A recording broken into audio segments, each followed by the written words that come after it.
100 বছর হায়াত পেয়েছে, 100 বছরের পুরোটা সময় আল্লাহর নাফরমানিতে কাটিয়েছে। 100 বছর শেষ হওয়ার সেই দিন, যেই দিন অর্থাৎ শেষ দিনে গিয়ে তার বুঝ এসেছে যে আমি সারা জীবন আল্লাহর অবাধ্য হয়েছি, আল্লাহ তাআলার নাফরমানি করেছি, বারবার কবিরা আর হারামে লিপ্ত হয়েছে।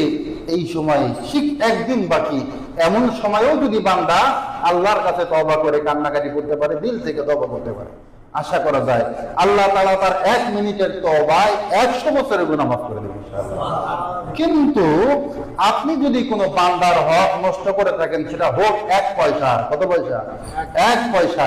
ঠিক 100 বছরের গুনাহ যেমন 1 মিনিটের গুনাহ 1 মিনিটের তওবায় মাফ হয়ে যেতে পারে, ঠিক এর ব্যতিক্রম হলো বান্দার হক নষ্ট করার ক্ষেত্রটা হলো এমন, যদি আপনি কারো 1 পয়সার হক নষ্ট করে থাকেন আর আপনি ওই 1 পয়সার জন্য যদি লাগাতার 100 বছরও আল্লাহর কাছে তওবা করেন, আল্লাহ আপনাকে মাফ করবে না। নাউযুবিল্লাহ করেন। কথাটা বোঝা যাচ্ছে কিনা? কি বললাম? আল্লাহর হক নষ্ট করার ক্ষেত্রে বান্দা 100 বছরের অবাধ্যতা, 100 বছরের গুনাহ তার 1 মিনিটের তওবায় কবুল হয়ে যেতে পারে, ইসলামের গুনাহ মাফ হয়ে যেতে পারে। কিন্তু যখন বান্দার হক সে নষ্ট করেছে, সেটা 1 পয়সারও যদি হয়, 100 বছর লাগাতার সিজদায় পড়ে কপাল বসে আল্লাহর কাছে চাইলেও আল্লাহ তাকে মাফ করে।